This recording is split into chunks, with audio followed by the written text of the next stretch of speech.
Om Jnana-timirandhasya Gyananjana Shalakaya Chakshurmilitam Jena Tasmai Shri Gurave Namah. Shri Chaitanya Manobhistam Stapitam Jena Bhutale Swayam Rupa Kadamaiham Dadati Shapadantika. So we've reached Bhagvatam 3.152. Sorry, 32.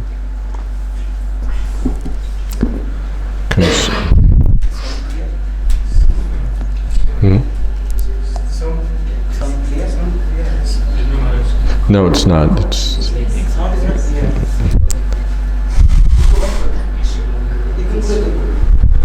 Hare Krishna, Hare Krishna. Now it's clearly off. Krishna, Krishna, Hare Hare. Hare Krishna, Hare Krishna. Krishna, Krishna, Hare Hare. Hare Ram, Hare Ram. I guess that's... I don't know, but take what we get.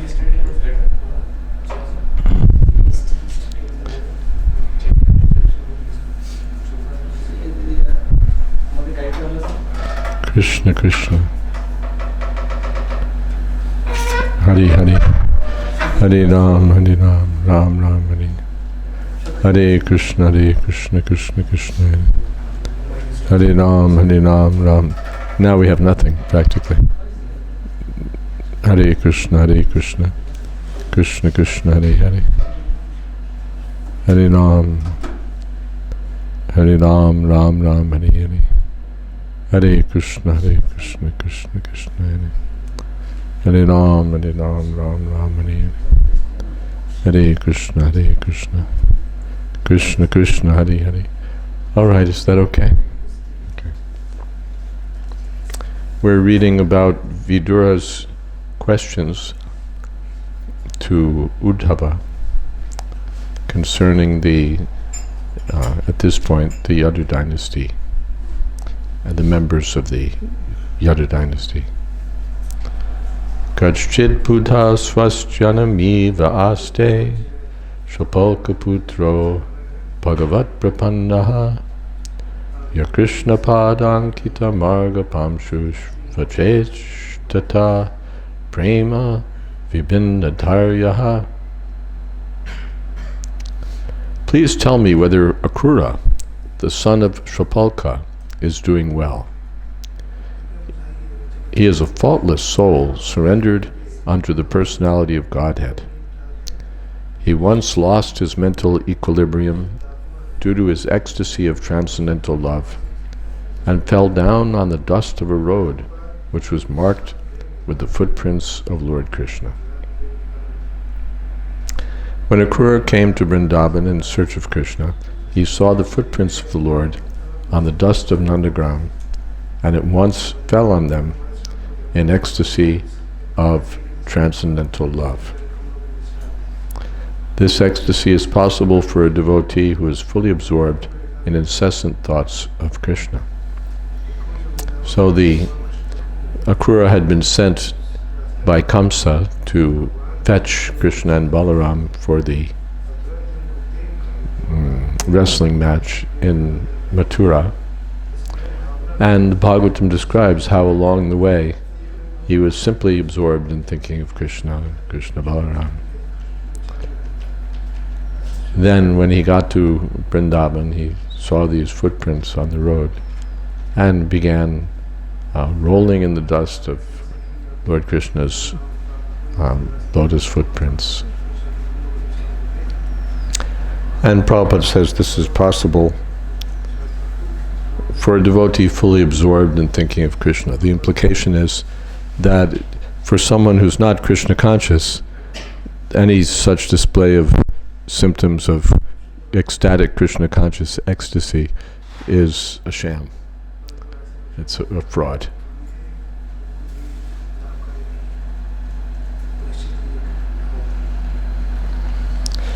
Such a pure devotee of the Lord is naturally faultless because he's always associated with the supremely pure personality of Godhead. Constant thought of the Lord is the antiseptic method for keeping oneself free from the infectious contamination of the material qualities. That question was asked a couple times over the last few days. How do we remain free from entanglement? And here one indication is by constantly thinking of Krishna. And Prabhupada gives that example of the wife who has a lover. So she's doing her housework more attentively, but her mind is on the lover. So if this is possible materially, then spiritually also. The pure devotee of the Lord is always in company with the Lord by thinking of Him, yet in the particular context of time and place, the transcendental emotions take a different turn, and this breaks the mental equilibrium of the devotee. So the devotee is always associated with Krishna. Why isn't he always rolling around on the ground and doing such? But Prabhupada said, according to the context. Lord Chaitanya displayed the typical example of the transcendental ecstasy, as we can understand from the life of this incarnation of God. Any questions or comments? Yes? Here, through purport, we take Akrura as the pure devotee of the Lord. And how we can understand that Samantakajal pastime. Yeah. Samantakajal pastime is exactly that. It's a pastime. It illustrates, among other things, that in bad association, even a pure devotee can do strange things.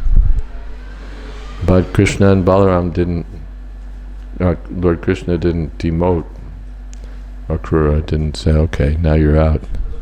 He's still counted as a pure devotee. But by association, he was implicated in this Samantakajal conspiracy. Anything else? Yes. You mentioned, Maharaj, that constant remembrance of the Lord can break the equilibrium of the devotee. So to me it seems like that level is like the Uttama stage. But for ordinary devotees like us, although like we aspiring to the highest, but at the same time we have to get going with what the mission is asking us to do. So how to kind of align that, those emotions. It's not that in Krishna consciousness you're not allowed to have okay, the crew's working on it. Hare Krishna, Krishna Krishna, Hare Hare. Hare Ram, Ram Ram, Hare Hare. Hare Krishna, Krishna Krishna, Hare Hare. Hare Ram, Ram Ram, Hare Hare. Hare Krishna, Krishna Krishna, Hare Hare. Hare Ram, Ram Ram, Hare Hare. Okay.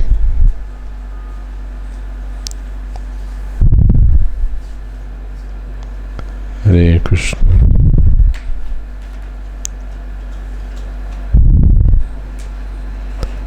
Best time to do this is before the class. Oh, you've got a new one. Hare Krishna. That is better. Thank you.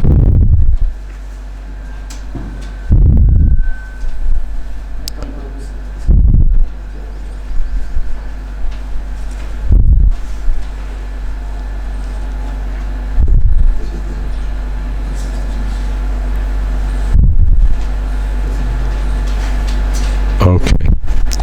Hare Krishna. Hare Krishna. Now we lost it.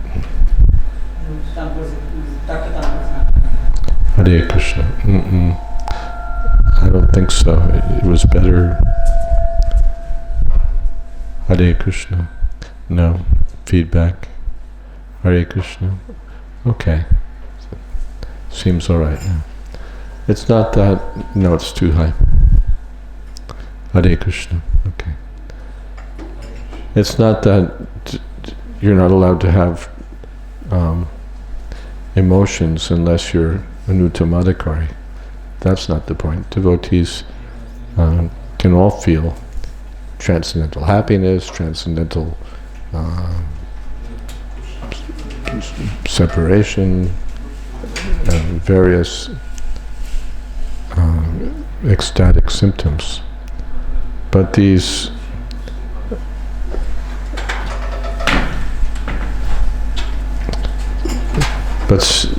but these transcendental manifestations on the level of akruras and so on are especially manifested on the Shuddha Sattva platform, the platform of the pure goodness.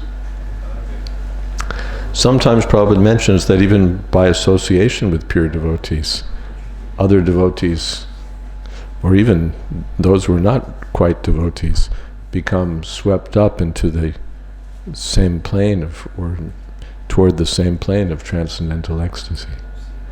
You see that when people are in Prabhupada's association, it's everything. But we need to be especially careful. Or we can say that the pure devotees, they don't try to show these things. Rather, they try to suppress these manifestations. They're not, the sahajas, they want to make a show of it. Now I'm rolling on the ground, now I'm crying, now this and that. Check it out. But the pure devotees keep these things within themselves, but sometimes the ecstatic feelings overwhelm their efforts and something's manifest. Yes. Is that okay? Yeah.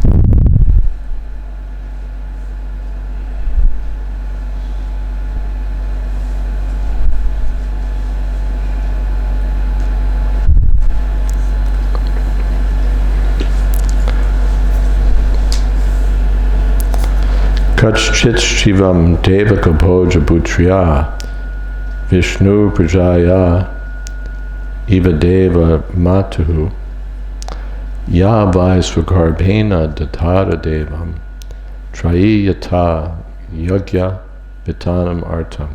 It's pinging a little bit, isn't it? Feeding back just a little. Yes, it is. Hare Krishna, Hare Krishna.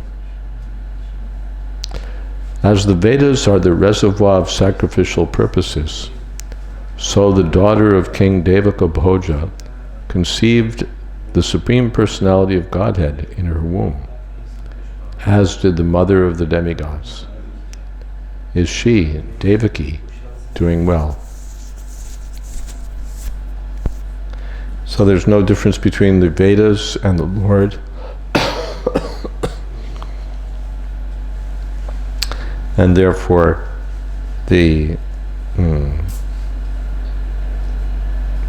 yes.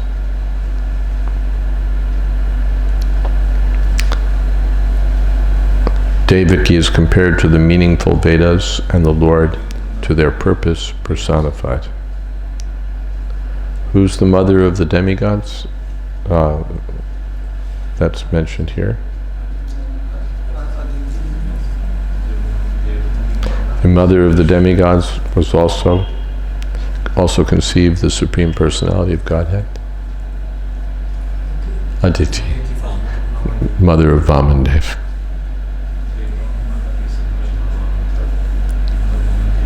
Apisvid aste Bhagavan Sukhambo Yas Sattvatam Kamadukha Niruddha Yam Amananti Sma Ishabda Yonim Manomayam Sattvaturiya Tattvam. May I inquire whether Aniruddha is doing well? He is the fulfiller of all the desires of the pure devotees and has been considered from yore to be the cause of the Rig Veda, the creator of the mind, and the fourth plenary expansion of Vishnu.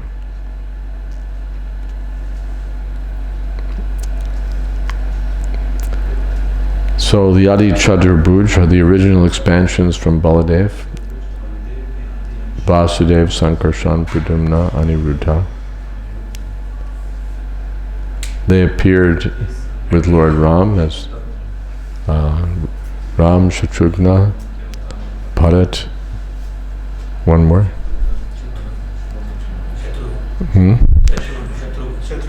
I said Shatrughna. Ram Lakshman, of course. Ram Lakshman, Shatrughna, and Bharat.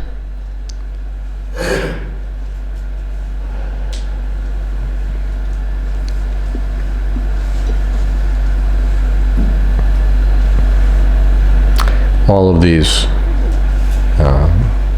they're all Vishnu Tattvas, and Prabhupada mentions that the original personality of Godhead never leaves Vrindavan.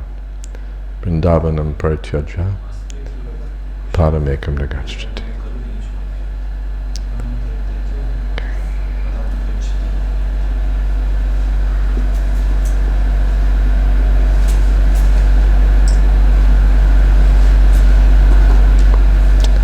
Api svid anye chanijatma daivam ananya vritya samanuvrita ye hridika satyatmaja charudeshna gadadaya swasti charanti somya.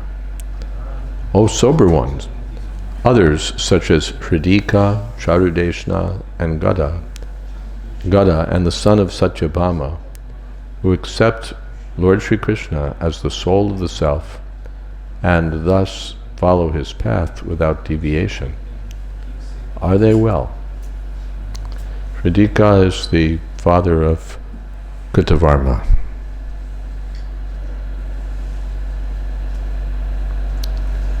Okay.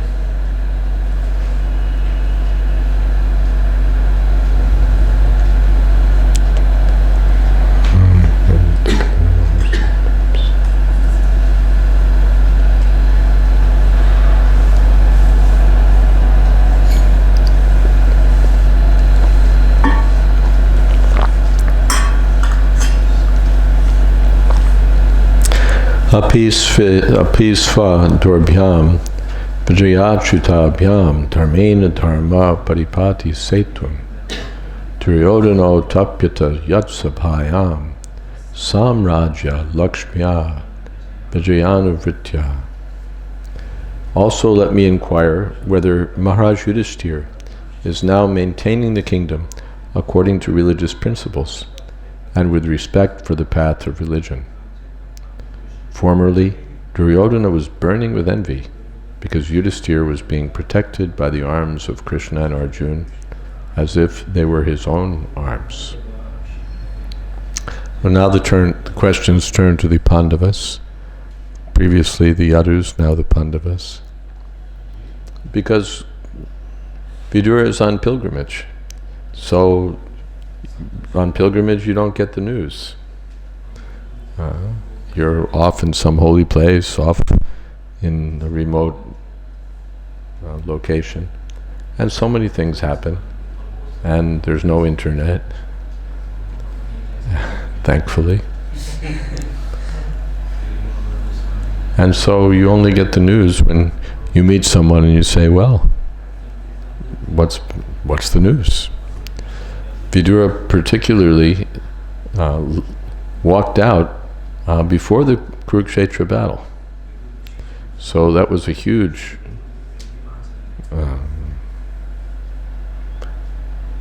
fight.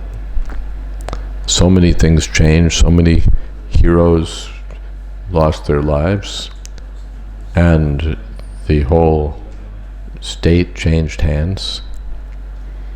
But this all happened without Vidura's involvement. He was intensely involved in the affairs of Hastinapur, but then he left, and so he doesn't get news. Where do things stand? Did Yudhishthira win? Is he now ruling?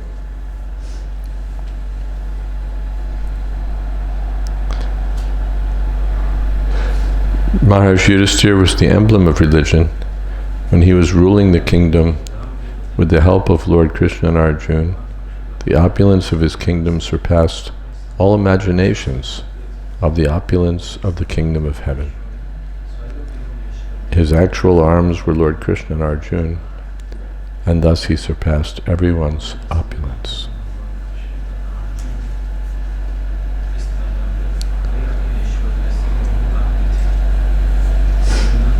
Okay, are there some questions?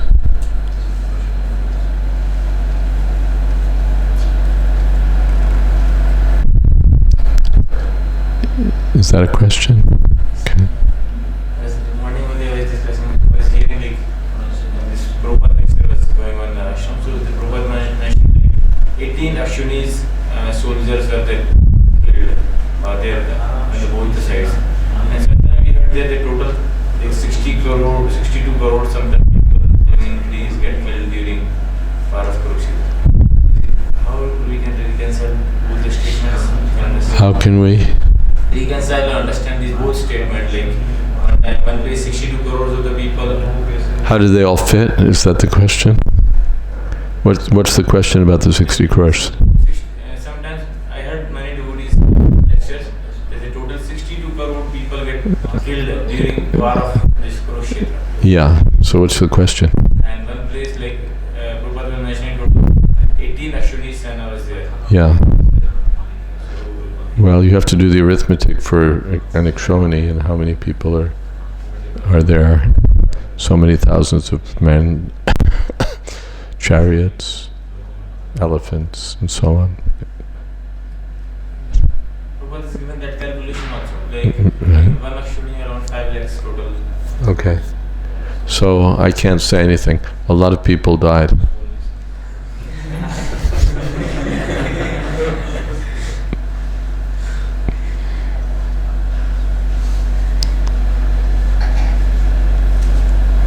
Yeah.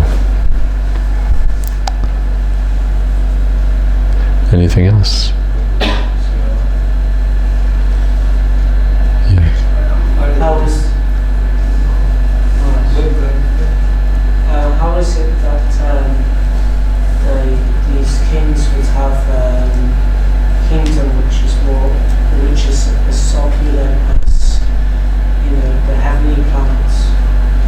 Say it again. How is it that, like you said, that Yudhisthira... You have to speak up. That Yudhisthira, he had a kingdom which was just as opulent as in the heavenly planet. Prabhupada explains that.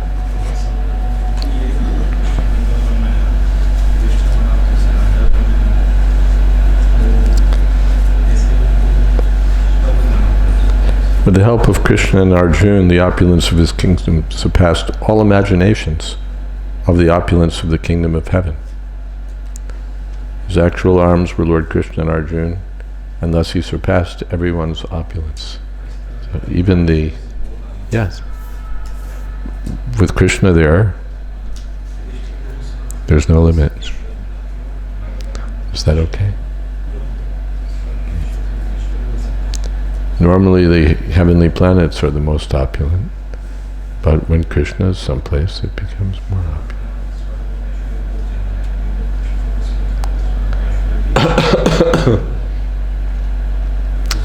Okay. Kimba kritagesh vagam achamarshi bhimo hivad tirgatamam vyamunchat yasyangri patam ranapur nashehe margam gadayas sharato vichitram. Please tell me whether the unconquerable Bhima, who is like a cobra, has released his long-cherished anger upon the sinners. The field of battle could not tolerate even the wonderful playing of his club when he stepped on the path.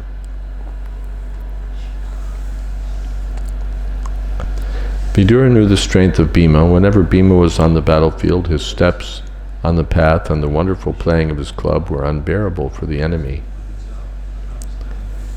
Powerful Bhima did not take steps against the sons of Dhritarashtra for a long time.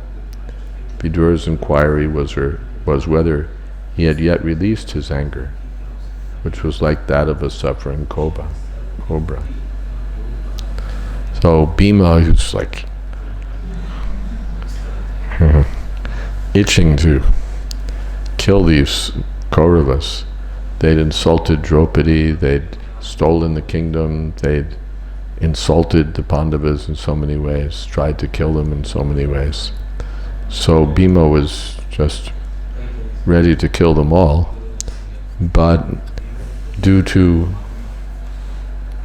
the terms of the exile and so on, and the control of Maharaj Yudhisthira, he was prevented. He had to wait. He got to kill Kichak. That was a little nice, but he wasn't able to really vent his wrath on the Kauravas generally. So he's like storing up his anger. So now Vidura is asking, has the serpent bit?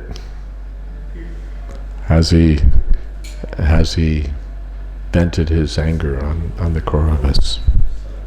Yes.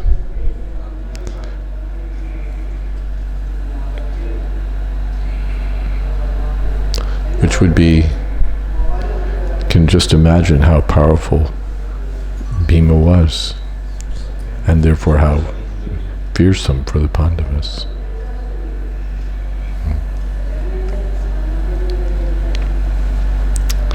Kachchid Yashodha Vrata Yutapanam Gandiva Danvo Paratitarir Aste Alakshito Yach Charakuta Gudho Maya Kirato Girishas Tutosha.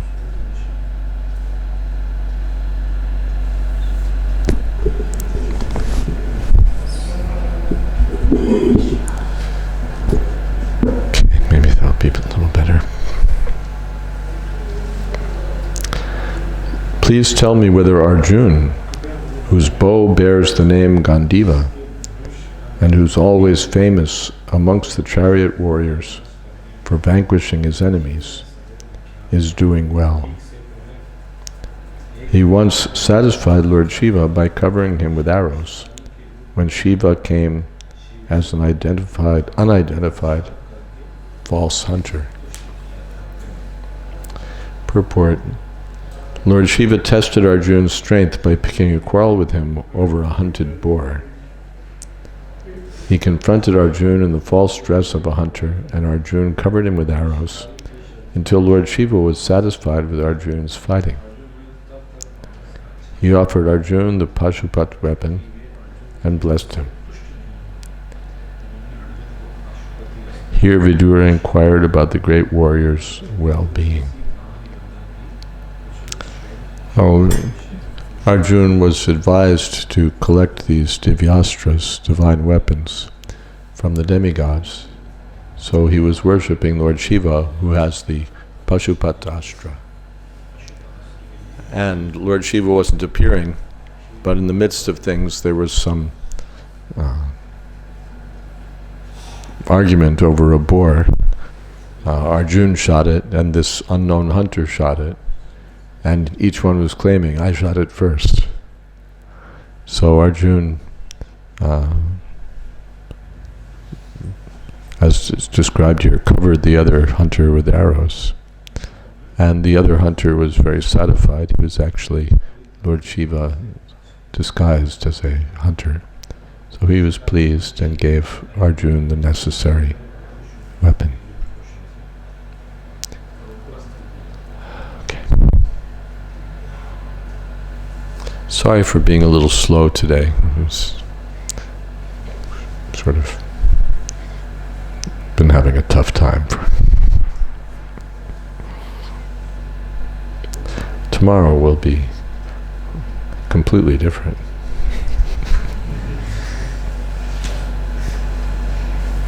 Yamavutasvit tanayo prataya partire prato pakshmabhir akshiniva rayamata uddaya mridhe suriktam parat suparnav eva vajri vaktrat.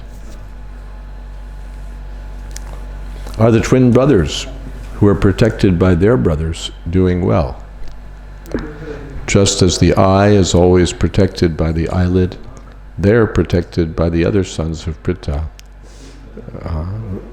or by the sons of Pritha actually, who snatched back their rightful kingdom from the hands of their enemy Duryodhana, just as Garuda snatched nectar from the mouth of Indra, the thunderbolt carrier.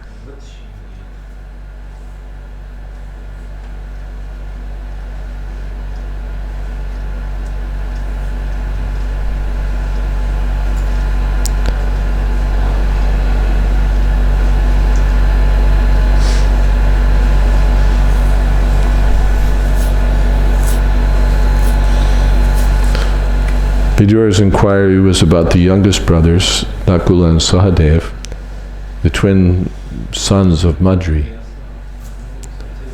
But although they were stepbrothers, because Kunti took charge of them after the departure of Madri with her husband, Maharaj Pandu, Nakula and Sahadev were as good as the other three Pandavas.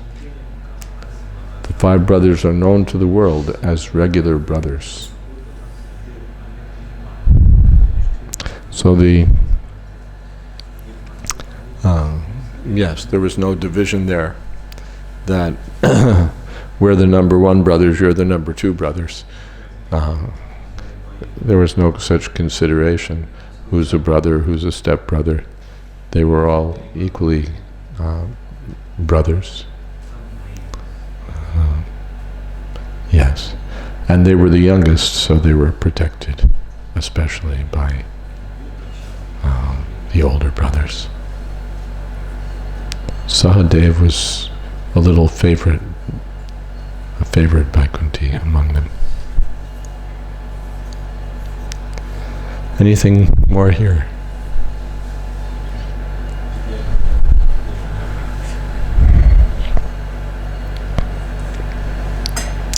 And the same sort of thing happens. We go to a Mayapur festival or some festival and we say, what about this devotee? What about that devotee? What about this one? What about that one?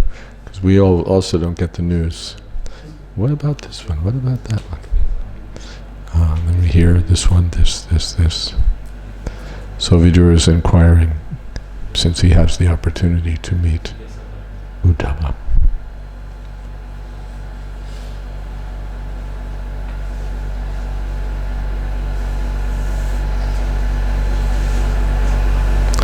Aho, pratapi driyater bakarte rajarshi varjena vinapitena yastreka viro tirato vijigye tanur dvitiya kakupas chatasraha. Oh my Lord, is Pritha still living?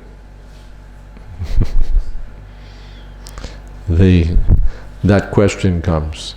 When the devotee is older, we ask, are they still around? For Aniruddha and others, he's asking, are they doing well? But for an elderly devotee, you may ask, are they still with us? So that question is here, is Pritha still living?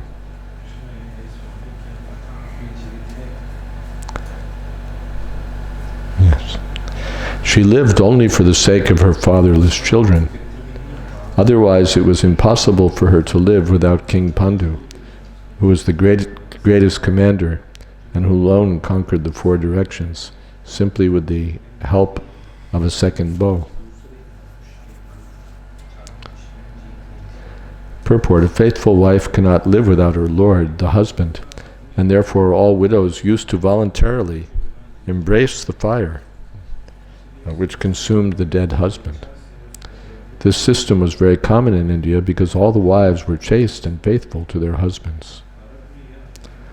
Later on, with the advent of the age of Kali, the wives gradually began to be less adherent to their husbands, and the voluntary embrace of the fire by the widows became a thing of the past. Very recently the system was abolished, since the voluntary system had become a forcible social custom. So these questions, is Kunti still alive? Because she was, Madri embraced the Sahamaran, dying with her husband. Kunti would have also, but for the sake of the Pandavas, she stayed alive. This was the standard. How the wives were so adherent to their husbands. Now question, I don't ask anymore if I meet like an old devotee, how's your wife? Because you don't know if they're still with the same one. Whether she's gone off to some other guy or what. Even in the devotional community, these things are going on. How's your wife? The second or the third or the fourth? How's your husband? Same answer.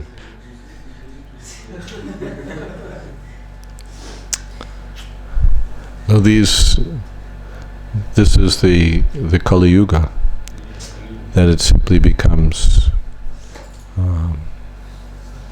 this standard of chastity becomes a thing of the past, and it becomes more a question of comfort, convenience, security, and sense gratification.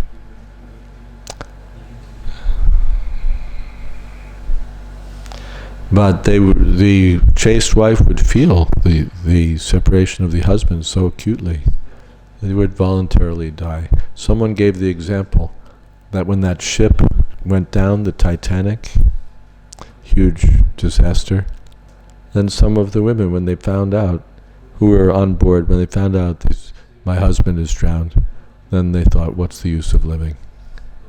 And so they also, and then we find that, that the husband dies or the wife dies, and then, not long after the spouse dies, because they're so attached that they think, they lose their reason to live. They're living for their wife, they're living for their husband. So they give up. They think, well, what's the use of pushing on? So this was there. Even the young women like Kunti and Madri would rather have died than lived. But when Maharaj Pandu died, they were both prepared to embrace the fire, but Madri requested Kunti to live for the sake of the younger children, the 5 Pandavas. This was agreed upon by Kunti at the added request of Vyasadeva. In spite of her great bereavement, she decided to live, not to enjoy life in the absence of her husband, but only to give protection to the children.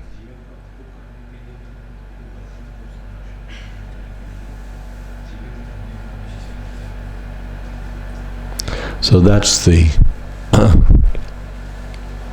wasn't for sense gratification, it was as a matter of duty to protect the young children.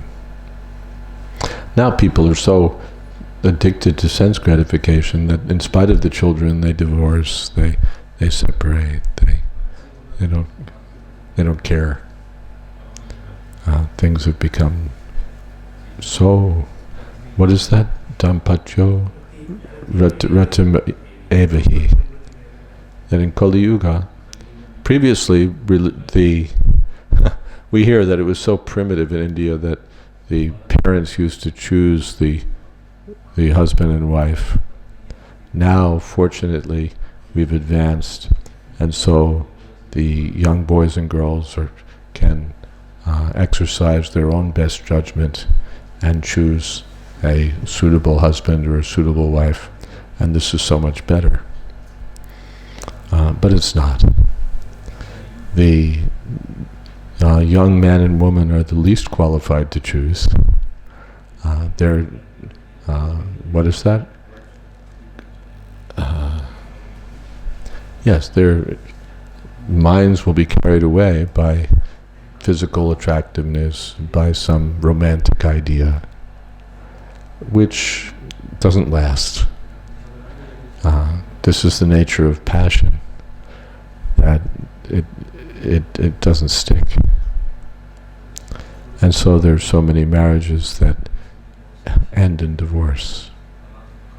And this has become standard. I mean, even when I was growing up, I think I knew exactly one family where there was a divorce. And that was kind of looked down upon rather seriously.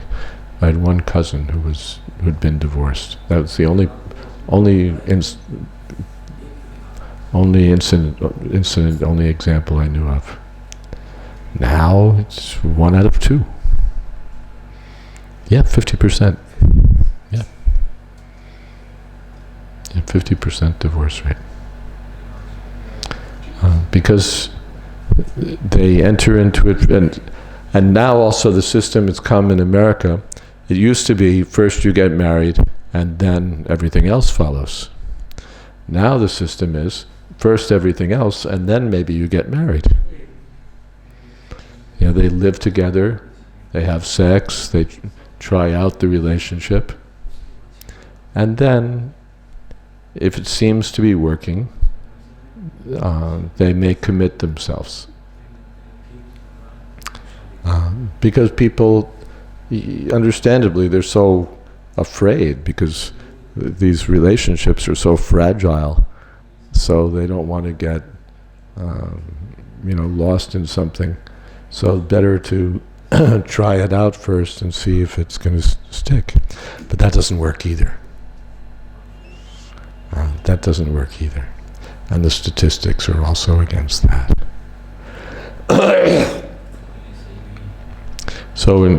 But the previous system was the parents were intelligent. They could see what are the qualifications of the boy, what are the qualifications of the girl, what are their astrological backgrounds, everything.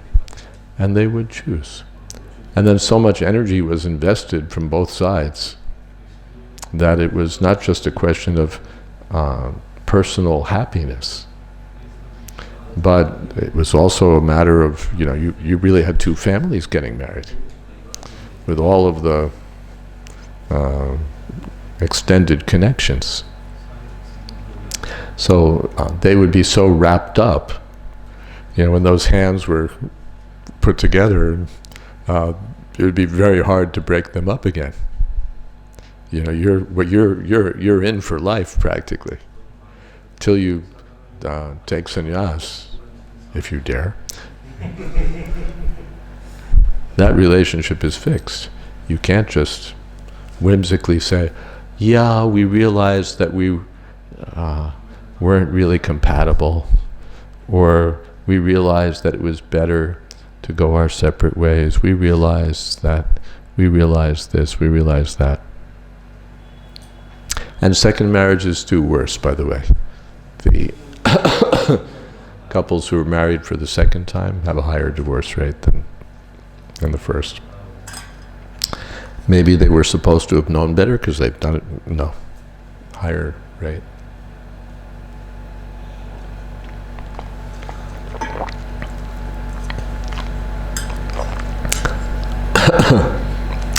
So this is Kali Yuga, everyone's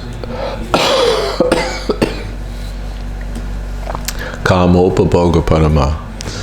The sense gratification becomes the standard of what to do and what not to do. It's supposed to be that Dharma is the standard of what to do and what not to do. What is my duty? Dharma samutacheta. Arjuna is inquiring from Krishna. He's not asking, my dear Krishna, I can no longer figure out what's best for my sense gratification. Dharma samudacheta. I'm bewildered about what that was probably my own door. I can't blame anyone. That's okay. It's done now. It's good. Let it be. Dharma samudacheta. I'm completely bewildered about what my duty is. Yet shreyasyan. Therefore tell me about shreya. Not immediate gratification, preya. Yat shreyasyan nishchitam bruhitan me. Please explicitly tell me unequivocally tell me what's going to be in my long-term best interest and what my duty is. Shishyasteham sharimam tam. So I'm surrendering to you as your disciple for that. That was the standard. What is my duty? But in Kali Yuga, the very idea of duty becomes like, duty? Duty? What does that have to do with anything? It's all about feelings. It's all about love. It's all about, about how we feel. Dampatyo ratimevahi. It's really all about sex. As soon as sex is no longer so great, or where it seems that maybe there's better prospects elsewhere, then relationship can split. And so we find people, after 10 years of marriage, 20 years of marriage, 30 years of marriage. And who's the most disadvantaged? It's the women. But we were talking about this the other day, how the modern wisdom is that the liberated woman is the happy woman. But not so. There was an analysis I read somewhere. A woman's market value, looking at things from a economic sort of a metaphor. When is a woman's market value the highest? It's when she's young. 18, 20, 22, she's young and she's beautiful. Prabhupada said every woman, by nature's arrangement, at that age they all look beautiful. Later something else may happen, but at that age they all look beautiful. So that a man will be attracted. So she's young, she's beautiful, she's lively, so her market value is high. Everybody's interested in a young, beautiful wife. And when she's older, down. And especially if she already has children and she's already been married and so on, then it's down. But a man's market value, when is his market value higher? A little older, right? His career is established. He's got, an income. When he's 18, 20, he's like still working his way through school or, just starting his career. When he's 30 or 40 or even 50, now he sits on 4 boards of directors. He's the vice president or the president of this corporation or that corporation. He's got an income of so many lakhs. He's got property. He's got so many things. So his market value is high. He can shop the market.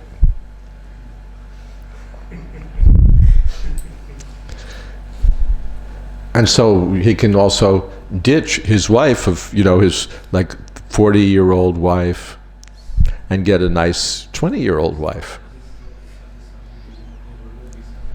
So the losers are the women. In the so-called independence, the women become the losers. And of course it also goes along with the idea that in marriage, everybody's equal. So the husband and wife, it's not like the old days where, the woman had to be a servant. A servant of her husband. I mean, how primitive, how demeaning is that? A servant. Now we know that the husband and wife are both they're equal partners. But it doesn't work. A man doesn't want an equal partner. He wants a servant. So when his equal partner gets to be 30 or 40 or 50, he finds a better equal partner who's 20 and more fun. But in the old system, because of the service attitude of the wife, the husband would be so indebted. One of my godbrothers told me, he was a little older, he was talking about retiring from family life, and so thinking about how he could give up his wife. He said it's very difficult. He said it's not the sex. He said it's all that service. When she served you for 20 years, 30 years, 40 years, you can't just ditch her. But that's also the male mentality, is to want to protect, to want to. And here's a woman who's completely dependent on you for all of these years. It's very, very difficult to just ditch her. But when she's, well educated, she's got her own income stream, she has her own career, she's an equal partner, so you can just dissolve the partnership and let her go shop for a new opportunity. This is Kali Yuga.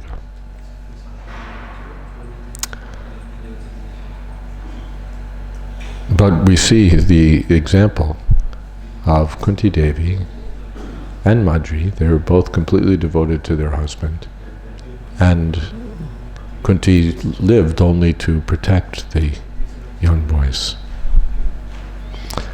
Anything here? Yes.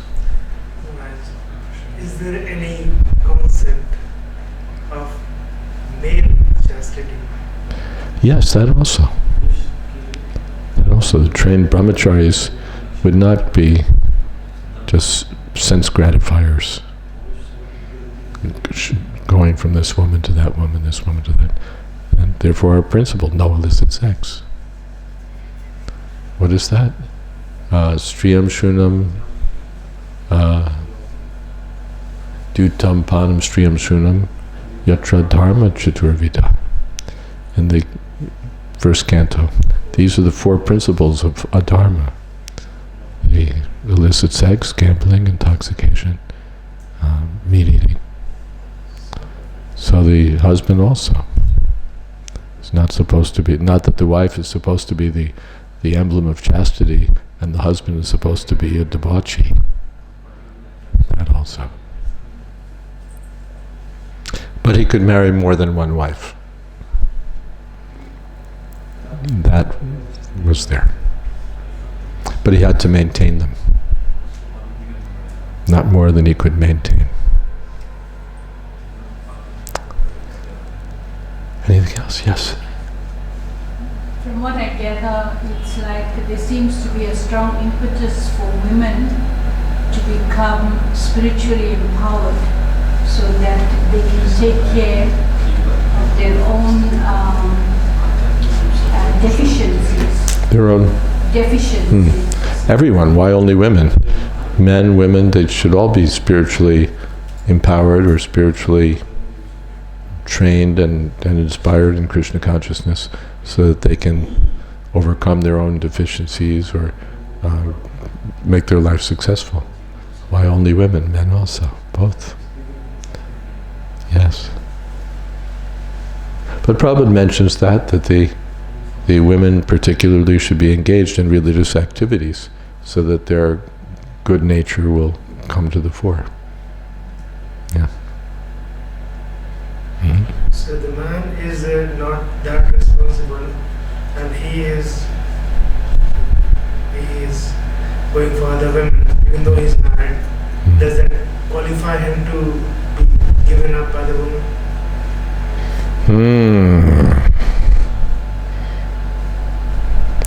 Yeah, it says that one should serve a man who's not fallen. So if he's playing the field, then he's fallen.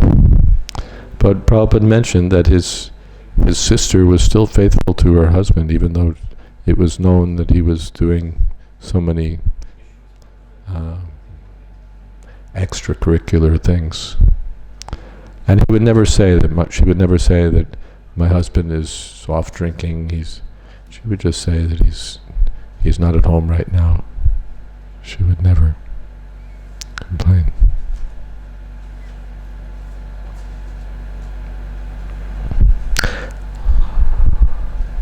Yeah. Anything else? But yeah, it's a problem when you don't have proper brahmachari training, then you can get this imbalance where the women, the young girls are very nice, Krishna conscious, and the boys are bums. Because they never got proper training. So the brahmachari training is important. Whether the boy is going to stay brahmachari or he's going to get married, the proper training is essential. If he gets married, then he'll be a responsible husband, Krishna conscious husband. If he stays brahmachari, Hari Bol. But you get this problem. If the boys are not properly trained, or if they're trained to be like modern, successful young boys with a little Krishna consciousness sort of applied on top, a thin layer of Krishna consciousness on top, then they make lousy husbands. So, everyone should be trained.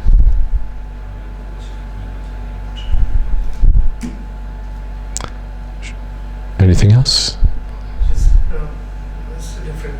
It's kind of from the verse that want to defeat it, conquer the four directions using his second bow. What verse are you looking at? So Pandu has been described. With the help of a second bow, yeah. Let me see if there's anything about that.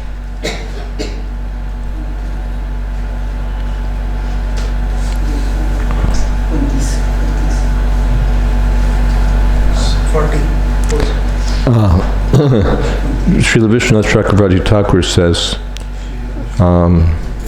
that Pandu, that the bow is like a second person assisting him. Not that he had two bows, but that his bow was like his second. There was him and his bow, so you had two. That's how Vishwanath glosses it. Pandu, without assistance, Ekavira, and whose bow was the second person assisting him, conquered the four directions. That's how Vishwanath glosses it.